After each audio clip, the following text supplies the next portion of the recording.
Olá, crianças, tudo bem com vocês? Hoje é a nossa primeira aula do 4º bimestre com a turma do 3º ano na disciplina de língua portuguesa. Nosso livro agora é o livro 4 e a unidade 8, capítulo 1, textos que informam, das páginas 6 a 12. Os itens abordados serão o valor da informação e sinônimos no dicionário. As atividades referentes a essa aula são para entender o texto, páginas 9 a 11, mão na massa, página 12, e a nossa ficha de atividades, páginas 3, 4, 9 e 10. Na página 6, nós começamos o nosso novo capítulo, o capítulo 1 do livro 4. Bom, nesse capítulo, a gente vai aprender sobre sinônimos, nós também iremos analisar textos que nos mantêm informados, né? Vamos também praticar palavras com SC, XC, C e C cedilha. Então, tudo isso vai estar, todo esse conteúdo vai estar presente no nosso capítulo 1. Página 7, conversa vai. Na sua escola, no seu bairro e na sua comunidade ocorrem vários acontecimentos todos os dias. A gente sabe, gente, que todo dia acontecem várias coisas ao nosso redor. Na nossa escola, no nosso percurso, né, de casa para a escola, às vezes no retorno da escola, às vezes na nossa rua, no nosso bairro, na nossa cidade, enfim, todo dia acontecem vários acontecimentos, né? Como você fica sabendo desses acontecimentos? Como é que vocês ficam sabendo do que acontece ao redor de vocês? É o vizinho que conta, porque sempre tem um vizinho que gosta de contar tudo que está acontecendo, é na TV, é na rádio, é olhando na internet. Onde é que vocês encontram informações sobre o que acontece ao redor de vocês? Vocês acham que os meios de comunicação costumam dar essas informações? Né? Através desses meios de comunicação é que vocês recebem essas notícias? Você acha que é importante a gente estar sempre atualizado sobre o que acontece ao nosso redor? Bom, gente, é sempre importante saber o que está acontecendo ao nosso redor. É sempre importante se manter atualizado. E os meios de comunicação, eles são um grande facilitador para isso, né? Ou seja, através do jornal, através de um site, através da rádio, a gente sempre está escutando notícias sobre o que está acontecendo ao nosso redor. E isso é muito importante. Página 8, conversa vem. Saber o que acontece à nossa volta nos ajuda a refletir, planejar e tomar atitudes acertadas.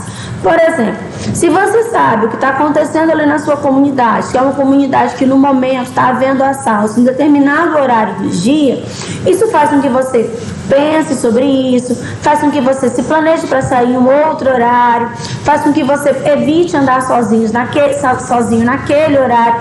Então, saber o que acontece à nossa volta nos ajuda muito, a gente começa a planejar o que vai fazer. De que maneira uma informação sobre uma ponte quebrada ou a previsão do tempo pode interferir em nosso dia a dia? Imagina que você vai sair para vir à escola, certo? Você veio andando para a escola porque você não mora tão distante. E lá na previsão do tempo, você está assistindo ali o jornal, está na previsão do tempo que há possibilidade de chuva. Tá? Você já sai de casa levando a sua capa de chuva ou o seu guarda-chuva.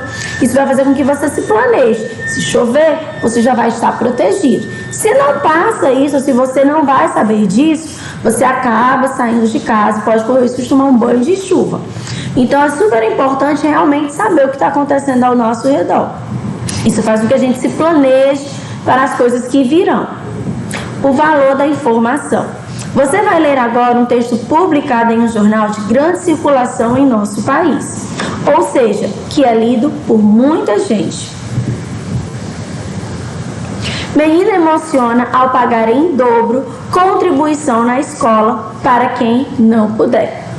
Ao entregar sua colaboração de R$3 para os chocolates de Páscoa da classe, a aluna Anitta Cauana, de 8 anos, decidiu doar outros R$3 para uma criança carente. Anita Cauana Alvarenga, de 8 anos, conversava com os pais na última sexta-feira, dia 29, na cidade de Cruzilhas, sul de Minas Gerais, quando teve uma ideia que emocionaria sua família, a professora e os colegas de sala de aula. Ela trouxe um bilhete da escola solicitando uma contribuição para a lembrancinha de Páscoa que será entregue aos alunos, e nós começamos a comentar a respeito das crianças carentes que só vão ganhar esse chocolate. Relata a mãe Ana Paula de Alvarenga, de 35 anos. Segundo ela, no momento em que a filha ouviu aquilo, a vontade de colaborar surgiu. Na hora, ela perguntou se poderia entregar o valor dela e de mais uma criança que não tivesse condições financeiras para ajudar. E nós dissemos que sim, afirma a auxiliar administrativa que entregou R$6 à menina. Com vergonha de falar a respeito da doação na frente dos colegas, na sala de aula, Anita escreveu um bilhete explicando a destinação do dinheiro e entregou à professora Tassiana Ferreira Martins, de 38 anos, durante a aula. Ela pediu que eu lesse aquele bilhetinho, mas na hora eu imaginei que fosse apenas o dinheiro enrolado em uma folha de papel. Comentou a educadora, que se emocionou quando parou para ler o que a criança havia escrito. Ela falava que R$3 eram dela e que os outros R$3 eram para uma criança que não tivesse dinheiro. Quase chorei de emoção quando eu vi aquilo. Página 9, para entender o texto. Primeira questão. O texto lido é sobre... A gente sabe ali que é uma história real, não é uma história inventada, né? Uma história real, aconteceu de verdade. Segunda questão. O principal assunto do texto é... Bom, o principal assunto desse texto, gente, é a atitude de uma menina, né, de doar R$3 para comprar o chocolate de uma criança que não tinha esse dinheiro. Terceira questão, página 10. Qual das seguintes frases resume o assunto do texto? Bom, quase chorei de emoção quando vi aquilo. Não, essa é a frase da professora e não resume o assunto do texto. Com vergonha de falar a respeito da doação na frente dos colegas, Anita escreveu um bilhete explicando a destinação do dinheiro e entregou à professora. Também não, isso não é o assunto principal do nosso texto. O assunto principal do texto é que a menina emociona ao pagar em dobro contribuição na escola para quem não puder. Quarta questão. Associe adequadamente as informações apresentadas no texto. Então, vamos lá associar as nossas informações. Vamos lá. Nome da professora, Tassiana. Então, aqui essas letrinhas, gente, vocês colocam que é para associar a primeira coluna, não é, com a segunda. Cidade em que aconteceram os fatos foi a cidade de Cruzilha. Coloquem aí a letrinha C. Nome da mãe da menina, Ana Paula de Alvarenga. Coloquem a letrinha D. Nome da menina, Anita Cauana. Coloquem a letra A. Idade da menina, 8 anos. Coloquem aí a letrinha F. Estado do país em que aconteceram os fatos. O estado foi o estado de Minas Gerais. Coloquem a letra E. Dia da semana em que aconteceram os fatos foi numa sexta-feira. Coloquem a letrinha G. Dia do mês em que aconteceram os fatos foi no dia 29. Vocês deverão colocar a letra H. Quinta questão. Analise os parágrafos do texto e responda ao que se pede. Item A. Em qual parágrafo está a maioria das informações presentes na questão 4? Bom, a gente percebeu ali que ele tem uma notícia, né? A notícia que está informando que a doação que aquela menina fez para alguém que não tinha condições de comprar o chocolate. Numa notícia, a maioria das informações estão presentes no primeiro parágrafo, que é o lead. Então, o primeiro parágrafo é o que contém a maioria das informações. Item B. O que isso indica? Indica, gente, que no primeiro parágrafo estão presentes as principais informações da notícia. O lead, que é o primeiro parágrafo, ele contém a maior quantidade de informações. É o que aconteceu, quando aconteceu, como aconteceu, com quem aconteceu. O segundo parágrafo e o terceiro, os demais, são somente o resumo, né, os detalhes do fato ocorrido. mas o primeiro parágrafo, que é o lead, é o que contém a maior quantidade de informações. Sexta questão, página 11. Quantos reais a Anitta Cauã deveria entregar à sua professora? Bom, deveria entregar uma cotinha de R$3. Quanto ela entregou? R$6. Por que ela deu o dobro, né, gente?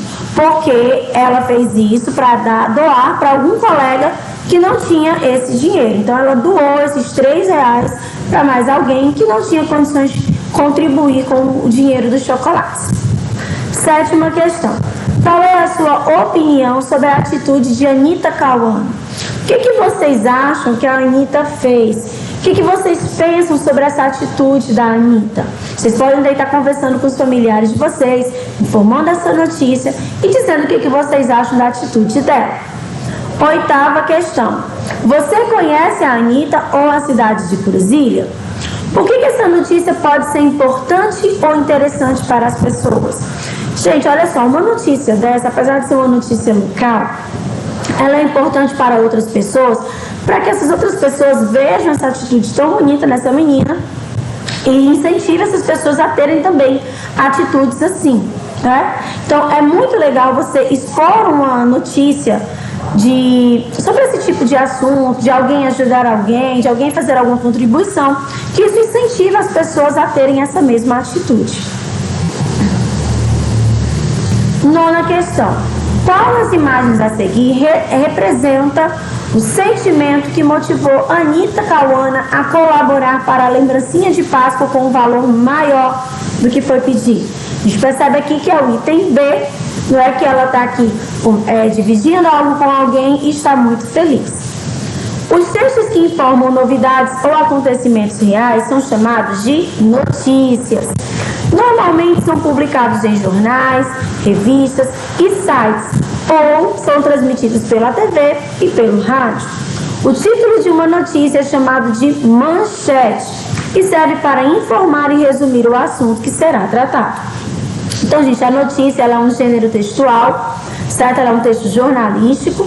Ela serve para informar alguma coisa que aconteceu ou acontecerá. Você pode também estar informando sobre um evento que ainda acontecerá. Ela é um texto curto, né? O título dele é chamado de manchete e é um título que é criado para chamar a atenção do leitor. Algumas notícias também trazem um título auxiliar. O primeiro parágrafo da notícia ele é chamado de lead e contém várias informações rápidas, como o que aconteceu, com quem aconteceu, onde aconteceu e quando aconteceu. Então, a notícia ela é um texto curto e ela é vinculada em nossos meios de comunicação, como jornais, revistas, né? Ela também pode estar aparecendo aí na TV, naqueles programas de TV e também sai em alguns sites. Página 12, sinônimos no dicionário. Você é bonito ou é belo? Algumas palavras, gente, ela tem sentidos parecidos, né? Você pode, por exemplo, ir para a escola de automóvel ou de carro. Quando alguma coisa dá errado, você pode ficar chateado ou aborrecido. As palavras que têm significados semelhantes são chamadas de sinônimos. Então, gente, o que é um sinônimo? Os sinônimos são palavras que possuem um significado parecido, tá? Elas possuem a escrita diferente, a pronúncia diferente, mas o significado deve ser parecido. O sentido é muito parecido, né? E elas servem, gente, por exemplo, em um texto, para evitar repetições desnecessárias. Digamos que você vai escrever um texto e você quer falar sobre um menino. Aí você começa o menino, o garoto, a criança. Então, são palavras que têm o mesmo significado. Você pode estar trocando aí para evitar uma repetição desnecessária. Bom, então, sinônimos são palavras que possuem um significado muito próximo, muito semelhante. Exemplo, casa, lar, moradia, residência, longe, distante, bonito, belo. São palavras que você pode aí estar trocando e não altera o sentido na frase. Mão na massa, primeira questão. Neste exercício, nós vamos estudar os sinônimos com a ajuda do dicionário. Você percebeu que na notícia estudada neste capítulo, Algumas palavras estão com destaque amarelo. Item A. Pesquise essas palavras no dicionário e busque outras palavras que tenham significados semelhantes. Bom, as palavras que têm significados semelhantes, sinônimos das que estão destacadas no texto são, você pode estar colocando outra, tá bom? Gente, eu coloquei uma sugestão de resposta. Cooperação, pedindo, ajuda, declara e anotar. Item B. Agora vocês irão reescrever os textos, tá bom? Você vai pegar o trecho em que a palavra está lá destacada no texto, na notícia. Vão escrever aqui, trocando a palavra que está lá em amarelinho por um sinônimo. Você pode estar usando um dos sinônimos que eu sugeri ou usando o que vocês colocaram. Segunda questão. Na sua opinião, houve alteração de sentido após a substituição das palavras? Bom, gente, a gente sabe que não. Apesar de ser na sua opinião, eu vou colocar aqui umas sugestãozinhas de resposta. Não teve substituição de sentido. Por quê? Porque vocês usaram palavras sinônimas. E as palavras sinônimas são palavras que possuem o mesmo sentido dentro daquela frase. Por isso, o sentido ele não foi alterado. Bom, gente, eu vou ficando por aqui. Espero que vocês tenham gostado da nossa aula e compreendido o conteúdo. Continue estudando e se dedicando. Um grande abraço e até a nossa próxima aula. Tchau, pessoal!